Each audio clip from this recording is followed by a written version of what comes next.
일어나셔서 하나님 말씀을 봉독해 올리겠습니다. 하나님 말씀은 에베소서 4장 1절에서 6절까지에 있는 말씀입니다.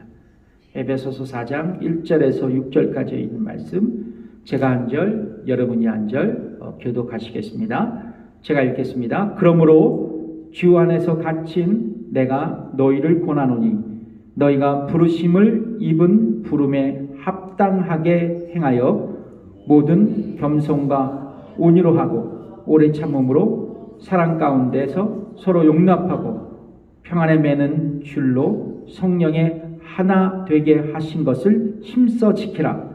몸이 하나요 성령이 하나니 이같이 너희가 부르심의 한 소망 안에서 부르심을 입었느니라. 주도 하나요 믿음도 하나요 침례도 하나요 하나님도 하나이시니 곧 만유의 아버지시라. 만유 위에 계시고 만유를 통일하시고 만유 가운데 계시도다. 아멘. 앉으십시오. 오늘은 하나가 되는 교회 생활로 승리하라 라는 말씀의 제목으로 여러분과 함께 말씀을 나눴습니다. 이제 요즘에는 승리하라라는 승리 시리즈로 여러분과 함께 말씀을 나누고 있는데요. 여러분, 에베소서는 로마 감옥에 투옥된 사도 바울이 AD 62년경 소아시아 지역의 에베소에 있었던 기독교 공동체에 보낸 편지입니다. 에베소서 1장 1절에 보면 이 사실이 기록되어 있습니다. 여러분 같이 읽어보실까요? 시작. 하나님의 뜻으로 말미암아 그리스도 예수의 사도된 바울은 에베소에 있는 성도들과 그리스도 예수 안에 신실한 자들에게 편지하노니. 여기 보시면 사도 바울은 편지했는데 누구에게 편지했다고 말씀하고 있습니까? 에베소에 있는 성도들. 그러니까 사도 바울이 어디에 있는 성도들에게 이 에베소서를 썼어요? 에베소에 있는 성도들을 향해서 썼다고 성경은 말씀하고 있는데요. 이 서신을 바울의 제자인 두기고가 이 서신을 에베소에 전달했다고 성경은 기록하고 있습니다. 에베소서 6장 21절 같이 읽어볼게요. 시작. 나의 사정 곧 내가 무엇을 하는지 너희에게도 알게 하려 하노니 사랑을 받는 형제여 주 안에서 진실한 일꾼인 두기고가 모든 일을 너희에게 알게 하리라. 사도 바울이 이 두기고에게 이 편지를 주어서 에베소 교회에 전달했는데 사도 바울이 이 편지를 통해서 얘기하고 싶은 게 뭐였냐면 자신의 근황을 알리려는 목적도 있었지만 제일 중요한 것은 뭐냐면 두 가지의 중요한 메시지를 에베소 교인들에게 이 편지로 교훈하기 위해서 이 편지를 썼다 그래요. 사도 바울은 이 편지에서 첫 번째 목적이 어떤 목적을 갖고 있냐면 에베소 교회 성도들이 잘 들으세요. 과거에는 허물과 죄로 죽을 수밖에 없었던 존재였다라는 것을 알려주는 거예요. 자, 그래서 에베소서 2장 1절에 읽어볼까요? 시작. 너희의 허물과 죄로 죽었던 너희를 살렸다. 그러니까 뭐요? 너희의 허물과 죄로 죽었다. 자, 그런데 현재에는 에베소 교인들이 뭐라고 얘기하냐면 현재에는 하나님 나라의 시민이자 건속이 되었다고 선포하고 있습니다. 그 말씀이 에베소서 2장 19절의 말씀입니다. 같이 읽어볼게요. 시작. 그러므로 이제부터 너희가 외인도 아니요 손도 아니요 오직 성도와 동일한 시민이요 하나님의 권속이라. 그러니까 사도 바울은 에베소 교회 성도들에게 과거 허물과 죄로 죽을 수밖에 없었던 죄인이었지만 이제부터는 현재에는 그리스도의 복음을 듣고 믿음으로 구원받아 하나님의 권속, 하나님의 패밀리가 되었다라는 것을 지금 이 편지를 통해서 이 에베소 교인들에게 상기시키기 위해 이 편지를 쓰고 있는 거예요. 또 다른 목적이 있습니다. 에베소 교인들에게 이제 구원받은 성도로서, 교회 신자로서 그의 신분에 합당한 삶을 살라고 촉구하고 있는 겁니다. 그게 오늘 본문의 말씀이에요. 에베소서 4장 1절 읽어보겠습니다. 시작. 그러므로 주 안에서 갇힌 내가 너희를 권하노니 너희가 부르심을 입은 부름에 합당하게 행하라 말씀하고 있어요. 그러니까 여러분, 에베소서의 전반부 1장부터 3장까지는 어떻게 에베소 교인들이 구원을 받았는지에 대한 이야기, 또 에베소서 4장부터 6장까지는 구원받은 에베소 교회 성도들이 어떻게 이제 그리스도인으로 살아갈지를 지금 교훈하고 있는 겁니다. 자, 그런데 특별히 사도 바울은 에베소서의 후반부인 오늘 본문에서 에베소 교인들에게 교회의 하나됨을 위해 살아갈 것을 권면하고 있어요. 그러니까 그리스도인으로 살아갈 때 가장 중요한 첫 번째 이야기를 뭘로 꺼냈냐? 사도 바울은 교회의 하나됨을 이야기하고 있는 거예요. 자, 에베소서 4장 3절에 있는 말씀 이제 읽어보겠습니다. 시작. 평안에 매는 줄로 성령의 하나 되게 하신 것을 힘써 지키라 말씀하고 있습니다. 여기서 성령의 하나 되게 하신 것을 힘써 지키라는 말씀을 하고 있어요. 이 구절을 헬라어 성경으로 그대로 직역하면 이런 번역이 나옵니다. 성령의 하나됨을 지키기 위해 온갖 노력을 다해라. 뉘앙스가 틀리죠. 네. 그러니까 그냥 교회 성령께서 교회를 하나로 묶어주셨는데 이것을 힘써 지키라는 것보다도 더 나아가서 성령님께 교회를 하나 되게 하셨는데 이 성령의 하나됨을 지키기 위해서 모든 교회 성도들이 온갖 노력을 다해라는 거예요. 여러분, 성경은 성도들이 교회 안에서 성령의 하나됨을 지키기 위해 온갖 노력을 다하는 것이 구원받은 그리스도인이 살아가야 할 합당한 삶이라고 이야기하고 있습니다. 여러분, 묻겠습니다. 교회 신자들은, 교회 성도들은 교회의 하나됨, 연합을 위해 노력해야 한다는 것을 여러분 동의하십니까? 예, 그렇습니다. 우리는 개인이 아니라 이제 개인을 넘어서 교회를 이루고 있는 우리 교회의 지체들이라는 거죠. 성도들입니다. 무엇보다도 우리가 그리스도인으로서 교회의 유니티, 하나됨, 그리고 교회의 연합을 위해 우리의 삶을 헌신할 수 있어야 된다는 것이죠. 그러면 어떻게 교회의 하나됨을 우리가 이루어 갈 수 있을까? 근데 이 말씀을 드리기 전 우리가 교회의 하나됨을 위해 노력해야 하는데 그것에 대한 성경적인 근거는 뭔가? 여러분과 함께 말씀을 나누겠습니다. 그냥 하나됨을 위해서 노력하는 게 아니라 성경이 왜 우리에게 하나됨을 요구하고 있는지에 대한 이유를 여러분들에게 말씀을 드리겠습니다. 자, 오늘 본문 4장 4절의 말씀을 함께 읽어볼까요? 시작. 몸이 하나이요 성령이 하나이니 이같이 너희가 부르심의 한 소망 안에서 부르심을 입었느니라. 오늘 본문에서 우리가 교회의 하나됨을 이루어야 할 성경적인 근거를 7가지를 얘기하고 있는데요. 이 구절에선 3가지를 먼저 이야기하고 있어요. 사도 바울은 교회의 하나됨의 근거를 첫 번째 몸에 비유하고 있습니다. 몸이 하나요. 여러분, 몸이 하나이듯 교회도 하나가 되어야 한다고 말씀합니다. 특별히 성경은 교회를 그리스도의 몸으로 말씀하고 있어요. 교회를 뭐예요? 그리스도의 몸이라고 말씀하고 있습니다. 그게 에베소서 1장 23절의 말씀입니다. 읽어볼까요? 시작. 교회는 그의 몸이니 만물 안에서 만물을 충만케 하시는 자의 충만이라. 교회는 그의 몸이다. 예수 그리스도의 몸이다라는 거예요.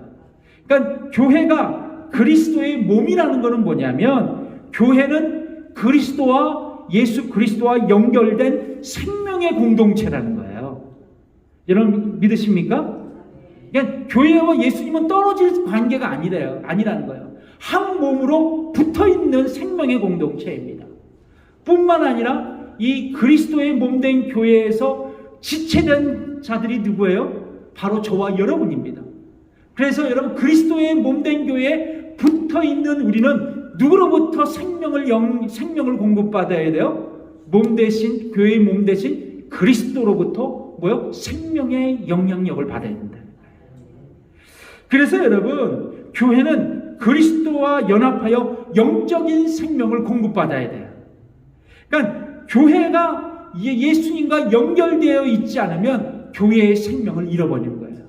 그래서 교회는 예수님과 붙어 있어야 돼요. 연결되어 있어야 됩니다. 그래서 교회가 생명을 유지할 수 있는 거예요.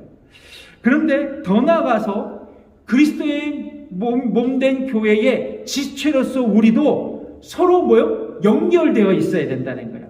교회와 그리스도가 연결되듯이 바로 교회의 지체인 우리도 서로 연결되어 있을 수 있어야 된다는 거예요. 하나가 될 수 있어야 된다는 것이죠. 그래서 이 생명의 공동체인 교회를 뭐요? 서로 하나가 돼서 교회를 건강하게 세워갈 수 있어야 된다는 거예요. 그래서 여러분, 교회는 생명의 공동체예요. 교회는 빌딩이 아닙니다. 교회는 건물이 아니에요. 교회는 그냥 단순히 커뮤니티가 아닙니다. 예수의 생명을 서로 나누면서 주의 몸된 교회를 성도들이 연합해서 세워가는 것이 바로 교회예요. 여러분 믿으십니까? 예. 그래서 여러분, 성도들이 서로 연결되어 연합해서 교회를 세워가는데요. 여러분, 우리의 몸 중에 어떤 지체가 더 중요하겠어요? 다 똑같은 거예요. 눈도 중요하고 팔도 중요하고 다리도 중요한 거죠. 여러분, 어저께 제가 칼이 이렇게 있길래 야, 이거 칼 이런데 식칼 이거 아무데나 두면 위험해, 이거 비어, 그러면서 쓱 하는데 제가 쓱 비었어. 근데 피가 쓱 나는 거예요. 근데 얼마나 아픈지 모르겠어요. 예. 여러분, 우리 지체 중에요, 안 중요한 게 없어요. 한 곳이 아프면요 온몸이 아파요. 예. 여러분, 이 아픈 거 여러분 잘 아시잖아요. 치통. 이게 별거 아닌 것 같죠? 이 아프면요 온몸이 흔들려. 머리 아프고 몸살 나는 것 같고 말이죠. 안 중요한 게 없단 말이에요. 그러니까 저희 교회 지체인 모든 성도들이 다 소중하고 귀한 존재예요.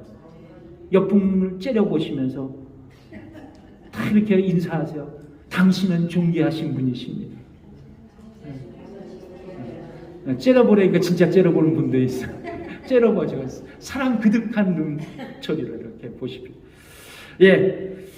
여러분, 그래서 여러분, 교회 성도들은 모두가 존귀하고 귀한 거거든요. 높고 낮음이 없어요. 각자의 은사대로 사랑으로 섬기면서 교회를 세워갈 수 있어야 된다는 거예요. 그게 교회 하나됨의 성경적 근거예요. 또한 교회 하나됨의 두 번째 근거는 뭐냐면, 모든 신자는 한 성령으로 침례를 받았기 때문입니다. 여기 나오죠? 예. 그 전에 한번 보여주실까요? 예. 성령이 하나다. 그렇죠. 자, 에베소 교인들은요, 유대인과 이방인의 합친교회였어요. 다민족 교회였습니다. 근데 여러분, 잘 생각해 보세요. 여러분, 성경적 지식을 이방인과 유대인과 이방인이 하나가 될 수 있었을까요? 그 당시에? 아니요. 물과 기름 같은 존재였어요. 자, 그런데 성령 하나님은 그들을 거듭나게 하셨고 예수 그리스도를 믿어 구원받게 하셨어요. 그리고 그들에게 구원받은 그 즉시 성령 침례를 부어주셔서 이제는 그들은 교회의 성도로서 인종적 장벽과 문화적 장벽을 넘어서 하나가 돼서 에베소 교회의 교인이 돼서 교회를 세워나갈 수 있었고 하나님 앞에 나갈 수 있었던 사람들이었어요. 그래서 에베소서 2장 18절을 읽어볼까요? 시작! 이는 저로 말미암아 우리 둘이 한 성령 안에서 아버지께 나아감을 얻게 하려 하심이라. 우리 둘이라는 것은 이방인과 유대인을 얘기하고 있어요. 하나가 되게 성령 하나님께서 만드셨다는 거예요. 이방인과 유대인 섞일 수 없는, 문화적으로 인종적으로 섞일 수 없는 자들을 하나가 되게 하셔서 성령님께서 교회를 이루어 주셨다는 거예요. 그래서 우리가 하나 될 수 있는 성경적 근거는 성령님께서 우리를 하나 되게 만드셨기 때문에, 교회를 이루어서 교회 생활을 할 수 있도록 성령께서 우리를 하나로 묶어 주셨기 때문에. 자, 세 번째 교회의 하나됨의 근거는 뭐냐면 에베소서 4장 4절의 말씀처럼 한 소망 안에서 우리를 부르셨기 때문이에요. 한 소망 안에서. 어떤 소망이에요? 하나님의 소망으로 말이에요. 여러분, 하나님의 소망은 무엇인지 아세요? 딱 한 가지요. 구원입니다. 하나님의 소망은 구원이에요. 그래서 하나님은 구원을 계획하셨고, 예수님은 구원을 십자가에서 성취하셨고, 성령님은 구원을 완성하신 거예요. 이 모두가 하나님의 소망이에요.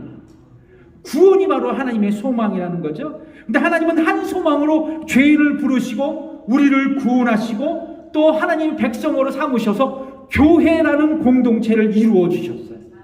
이런 점에서 한 소망으로 부르심을 받은 성도들은 교회에서 뭐가 되어야 돼요? 하나가 되어야 돼요. 하나가 되어야 됩니다.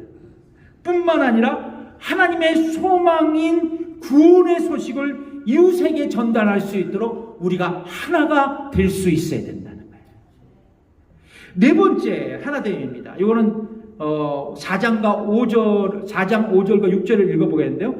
근거는 뭐냐면 주도 하나이기 때문에, 믿음도 하나이기 때문에, 침례도 하나이기 때문에, 하나님도 한 분이시기 때문에 우리가 하나가 되어야 된다는 거예요. 한번 읽어볼게요. 시작. 주도 하나이요, 믿음도 하나이요, 침례도 하나이요, 하나님도 하나이시니 곧 만유의 아버지시라. 만유 위에 계시고 만유를 통일하시고 만유 가운데 계시도다. 그러니까 여러분, 우리는 한 분이신 예수 그리스도의 십자가의 속죄로 죄사함을 받고 구원을 얻었다는 거예요. 또한 우리는 성령께서 거듭나게 하셔서 예수님을 나의 구원자로 믿게 하셨어요. 그래서 우리의 믿음은 하나예요. 어떤 거냐? 바로 예수 그리스도를 믿는 믿음입니다. 여러분, 그 믿음으로 구원받으셨어요.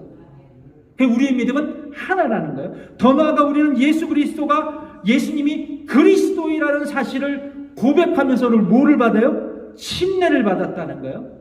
그러니까 여러분, 우리는 다 침례받은 분들이 많잖아요. 침례받은 신자들이 우리라는 것이죠. 그 신자들의 모임이 어디예요? 교회인 것이에요. 그래서 우리 침례교는 뭐예요? 신자 침례의 교리를 갖고 있어요. 그러니까 우리 침례교인이 되려면 침례를 받고 세례를 받을 수 있어야 된다는 거예요. 여러분 믿으십니까? 신앙 고백을 해야 된다는 거예요. 예수가 그리스도라는 사실을 고백해야만 교회의 회원이 될 수 있다는 거예요. 그래서 여러분, 우리는 한 침례를 받고 신자가 되고 교회를 이루게 됐다는 거죠. 그래서 하나됨의 교회에서 우리는 교회를 하나됨을 위해 힘써 노력할 수 있어야 된다는 거예요. 자, 뿐만 아닙니다. 하나님은 한 분이세요. 그렇기 때문에 우리도 교회가 하나가 될 수 있도록 노력해야 된다는 겁니다. 하나님은 하나예요. 그분이 하나이시기 때문에 교회도 하나가 될 수 있어야 된다는 거예요. 그래서 여러분, 이 에베소서 4장 6절부터 7절에 있는 말씀을 다시 이렇게 정리하면 이거예요. 우리가 왜 하나됨을 추구해야 되냐? 하나님은 한 분이시기 때문에, 예수님도 한 분이시기 때문에, 성령님도 한 분이시기 때문에, 우리 구원받은 믿음도 하나이기 때문에, 침례도 하나였기 때문에, 하나님의 소망도 하나였기 때문에 교회도 하나가 될 수 있어야 된다는 거예요. 이 사도 바울의 생각이었습니다. 자, 그렇다면 우리가 왜 하나됨을 추구해야 되는지 성경적 근거를 우리가 함께 나누었습니다. 그렇다면 중요한 건 우리가 어떻게 하면 교회의 하나됨을 이루어가며 살아갈 수 있을까? 결론이에요. 예수님의 성품으로 살아가는 것. 예수님의 성품으로 살아가는 것. 옆분과 인사하겠습니다. 예수님의 성품으로 살아가십시다. 내 성품으로 살아가다 죽습니다. 내 성품으로 살아가면 그냥 망해버려. 뭐 별로 건질 게 없어. 내 승리로 살다가 신경질 내는 대로 사니까 그냥 나도 힘들고 남도 힘들고. 자, 에베소서 4장 2절에 있는 말씀, 예수님의 성품이 어떤 성품일지를 여러분과 함께 나누겠습니다. 같이 읽어볼게요. 시작. 모든 겸손과 온유로 하고 오래 참음으로 사랑 가운데서 서로 용납하라. 예수님의 네 가지의 성품이 기록되어 있죠. 교회의 하나됨을 추구하기에 이 네 가지의 성품이 필요하다고 성경은 말씀하고 있는데요. 뭐요? 겸손, 온유, 오래 참음, 사랑으로 용납. 야, 이거 다 좋은 거야. 그렇죠? 자, 우선 오늘 본문은 교회의 하나됨을 위해서 겸손하게 살라고 말씀합니다. 어떤 분은 이 말씀을 하면서 목사님 제 별명이 뭔지 아세요? 그랬더니 뭐예요? 그랬더니 김겸손입니다. 김겸손. 그래서 제가 속으로 했죠. 에이, 겸손하지 못한 것. 교만한 것. 자, 이런 말씀이 있어요. 근데 성경에 보면 원래 인간은 겸손하지는 못해요. 아멘은 건 자기를 아는 분이야. 자기를 아는 은혜를 받은 분은 하나님을 아는 은혜를 받아요. 아멘. 그래서 여러분 은혜 받으려면 먼저 나를 알자. 나를 알면 은혜를 받게 돼요. 여러분 인간은요 원래 겸손에 실패한 자라고 성경은 말씀하고 있어요.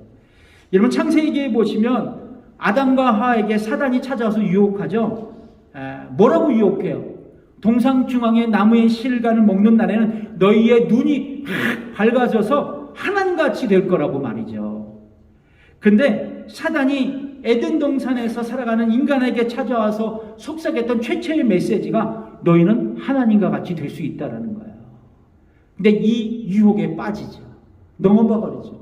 인간의 교만을 얘기하고 있는 거예요. 나무의 실과를 먹었다는 거죠. 이때부터 처음 사람들은 바로 이 겸손에 실패한 존재가 됐고 교만한 삶을 살기 시작했다는 거예요. 그래서 인간은 원래부터 겸손에 실패한 자, 교만한 삶을 살아갔던 존재였다는 거죠. 자, 그런데 여러분 중요한 것은 이거예요. 우리가 구원받았어요. 여러분 믿으십니까? 네. 그럼 하나님의 자녀가 됐어요. 나의 죄가 죄사함을 받았습니다. 그런데 충격적인 사실이 있는데요. 그럼에도 불구하고 나에게는 뭐요? 교만함이 있어. 교만함이 있어. 교만함이 있습니다. 옆분을 쳐다보지 마시고 나를 쳐다봐야 됩니다. 교만함이 있다는 거죠. 예수 믿는데 왜 이 나에게 아직까지 교만함이 떠나가지 않을까? 결코 떠나갈 수 없어요. 옛 자아의 심성이 우리에게 남아 있습니다. 자, 그런데 여러분 이 교만이 우리에게 쓴뿌리가 돼서 자리 잡고 있을 때 나오는 게 있잖아요. 내가 교만하면 남이 상처를 입어요. 여러분 믿으십니까? 경험하셨죠? 내가 교만하면 내가 상처를 입는 게 아니라 타인이 상처를 입고 가족이 상처를 입고 교회가 분열되고 그리고 교회가 어려움이 다가온다는 것이죠. 그래서 여러분 나에게 교만한 내가 교만하게 살면 나의 가정도 힘들고 교회도 힘들어지는 거예요. 그래서 여러분 성경은 우리에게 교만한 나에게 뭐라고 말씀하냐면 제발 겸손하라고 말씀하고 있습니다. 겸손을 얘기하고 있어요. 그리고 겸손의 본이신 예수님을 닮아가라고 말씀하고 있습니다. 그게 에베소서 2장에 있는 말씀 아니겠어요? 겸손의 왕 예수 그리스도를 본받으라고 말이죠. 자, 오늘 본문은 또한 교회의 하나됨을 지킬 수 있는 두 번째 비밀을 온유함이라고 말씀하고 있습니다. 제가 한국에서 사역할 때 목장 모임을 많이 갔는데요. 이 목장 모임을 딱 가는데 그날따라 날씨가 차가워서 이 대추하고 생강하고 이렇게 끓인 대추차를 딱 이렇게 준비하고 내오더라고요. 그냥 대추차를 딱 마시니까 얼마나 맛있어. 따뜻하고. 그냥 맛있다 그러는데 옆에 있는 우리 목장원이 뭐라 그러냐면 그분은 대추차 극찬론자야. 야, 이게 대추차는 뭐가 좋고 그런 분들이 있잖아. 뭐 음식 먹으면 뭐가 좋고 막. 근데 이 대추차가 먹으면 마음이 가라앉고 평안해지고 마음이 온유해진다고 막 얘기하고 있는 거예요. 내가 그러면 그렇다 그러겠는데 옆에 있는 직구준 이 한 형제님이 자기 와이프한테 그냥 야 이거 오늘 이거 여기 대추차 많이 먹어야 된다고 말이야 와이프한테 이래요. 그러니까 저도 그냥 시겁했어. 그러니까 얼굴도 화끈화끈하고. 그 와이프가 가만히 있질 않더라고. 그 와이프가 뭐라면 그 남편한테 그러니까 당신이 온유하지 못한 거야. 그래서 부부 싸움을 막 그 앞에서 막 하더라는 거죠. 여러분, 온유한 태도는 교회의 하나됨을 유지하는 가장 강력한 무기예요. 왜냐하면 온유하지 못한 사람의 말과 행동과 인격으로 우리의 가정과 개인과 교회가 큰 상처를 받고 하나됨이 깨지기 때문에 그래요. 그러니까 여러분, 그 온유한 사람이 있는 곳에 사람이 모이게 돼 있어. 잘난 체하고 막 으쌰으쌰하는 사람은 시끄럽고 피곤해. 근데 온유하고 착한 사람 옆에는 사람들이 막 끓더라는 거죠. 여러분, 그래서 여러분 우리가 온유할 때 교회가 모이게 돼 있어요. 사람들이 모이게 돼 있다는 거죠. 자, 그래서 오늘 사도 바울은 우리에게 온유함이 교회의 하나됨의 가장 중요한 요소라고 말씀하고 있습니다. 그래서 온유하지 못한다는 것은 뭐냐? 참지 못하고 폭발하는 거야. 일단 여러분, 작은 거라도 폭발하면 관계가 다 깨져. 그러니까 끝까지 온유하려면 끝까지 온유하셔야 돼요. 작은 것이라도 폭발하면 결코 안 된다는 거예요. 그러니까 내가 폭발하면 가정도 교회도 폭발해. 옆분과 인사하겠습니다. 내가 폭발하면 가정도 폭발하고 교회도 폭발합니다. 내가 온유하면 가정도 온유하고 교회도 온유합니다. 아멘. 그래서 여러분, 예수님은 이런 말씀을 하셨어요. 마태복음 11장 29절에 있는 말씀, 마음이 읽어보겠습니다. 시작. 나는 마음이 온유하고 겸손하니 나의 멍에를 메고 내게 배우라. 그러면 너희 마음이 쉼을 얻으리니. 그러니까 내가 여러분 마음이 온유하지 못할 때 누구를 생각해야 돼요? 예수님을 생각해야 돼요. 예수님의 그 마음이 온유한 것처럼 나의 마음도 온유해 달라고 말이죠. 예. 세 번째, 오래 참아야 된다는 거죠. 오래 참. 이거 나이가 들어갈수록 오래 참는 거는 힘들어. 저도 이렇게 조금 이렇게 나이가 조금씩 먹으니까 참는 게 힘들어. 막 얘기하고 싶어요. 여러분 동의하십니까? 참는 거 힘들죠? 참는 게 힘들어. 연세가 드실수록. 그 인도 선교의 중국 선교의 아버지라고 불리는 허드슨 테일러가 이제 오늘 학생들을 가리고 있는데 어느 선교사 지망생이 선교사님, 저도 선교사님처럼 참 위대한 선교사님이 되고 싶다고. 어떻게 선교사님과 같은 영향력 있는 선교사님이 될 수 있냐고 물어보니까 허드슨 테일러가 이런 얘기를 했대요. 세 가지를 얘기했대요. 학생, 오래 참아야 합니다.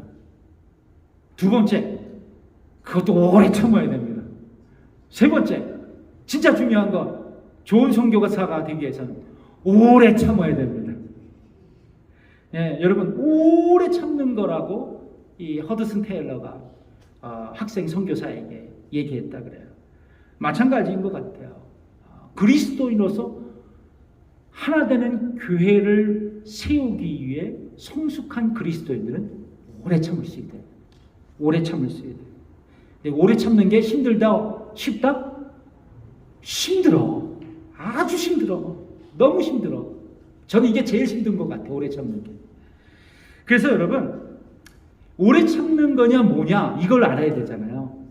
뭔다면 다른 사람들의 약점을 포용해 주는 거예요. 아이 그럴 수도 있지 뭘. 그리고 다른 사람들의 잘못에 대해서 막 쏴붙이는 것이 아니라 그것을 참아주는 겁니다.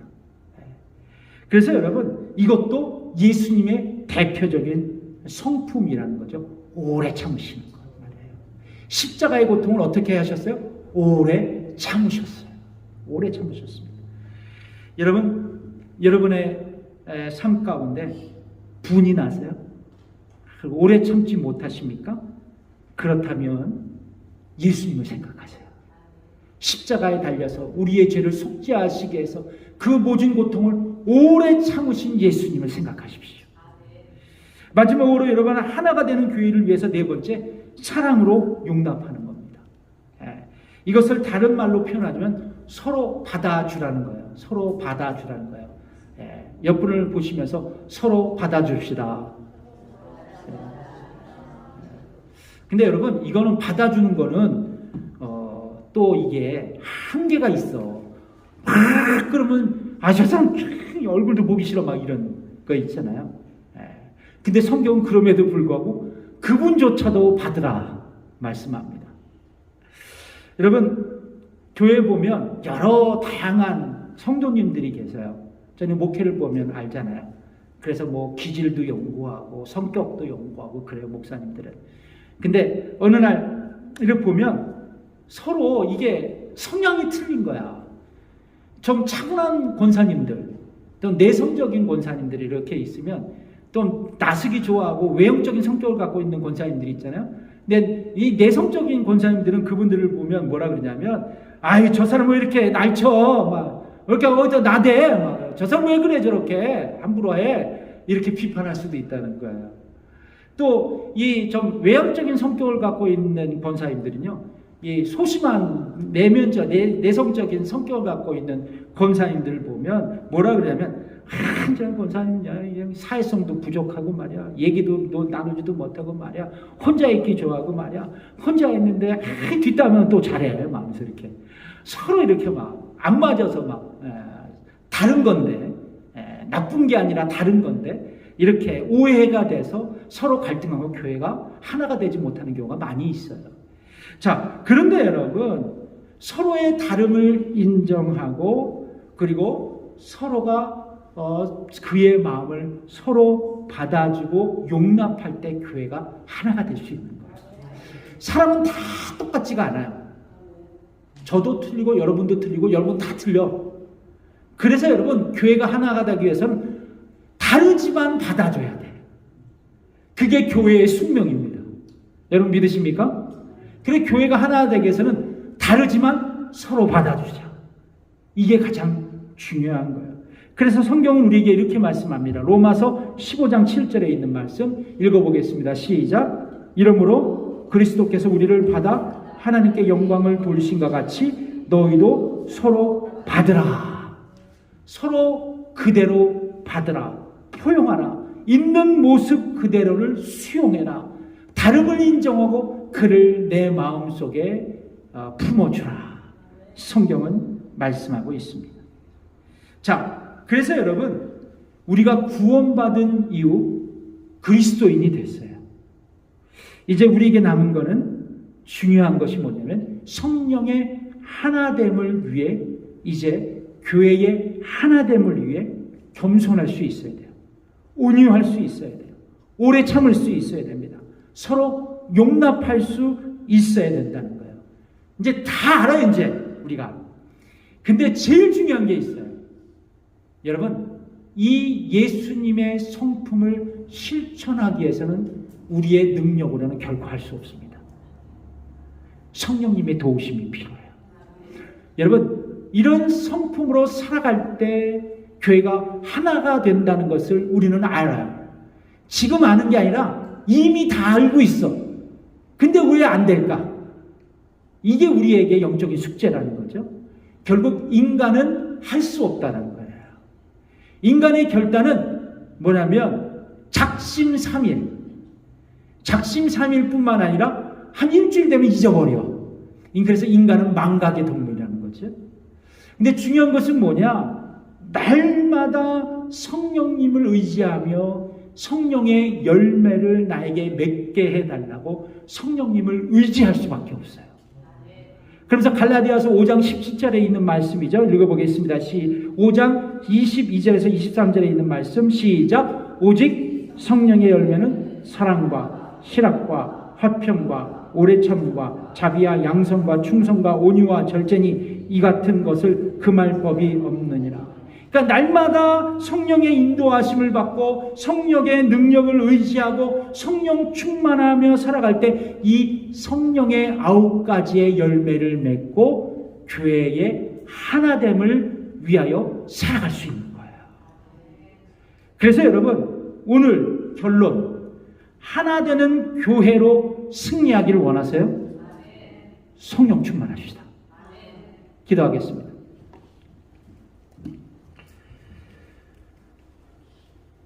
이 시간 함께 기도하겠습니다. 성경은 우리에게 구원받은 그리스도인으로서 가장 첫 번째 해야 할 일, 교회의 하나됨을 위해 온갖 노력을 다하라고 말씀하고 있습니다. 여러분, 돌아보십시오. 내가 그리스도인이 되어 무엇을 먼저 추구하며 살았습니까? 저는 오늘 본문을 통해서 다시 한번 저와 여러분에게 도전합니다. 교회의 하나됨을 위해 노력합시다.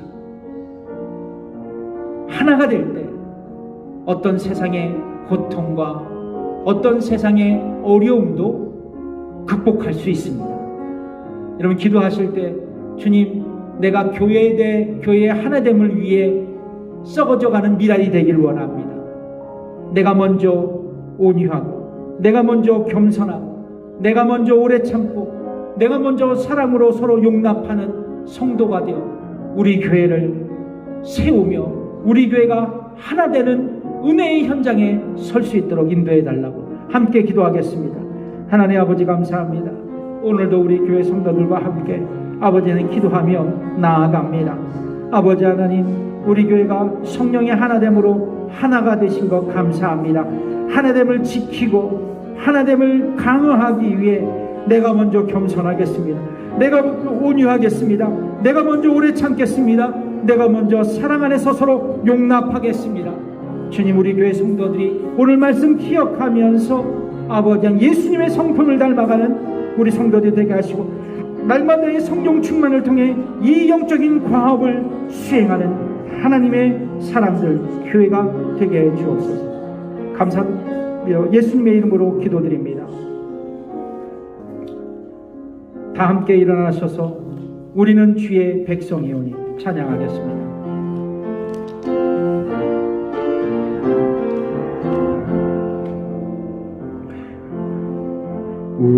우리는 주의 백성이오니 주의 그 이름 선포합니다. 이곳 어두운 세상에 빛으로 부르셨네. 주의 얼굴 구할 때 역사하소서. 교회를 세우시고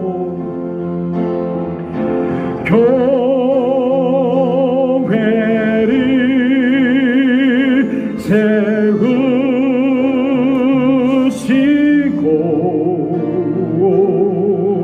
이 땅 고쳐주소서. 주님 나라 임하시고 주님 나라 임하시고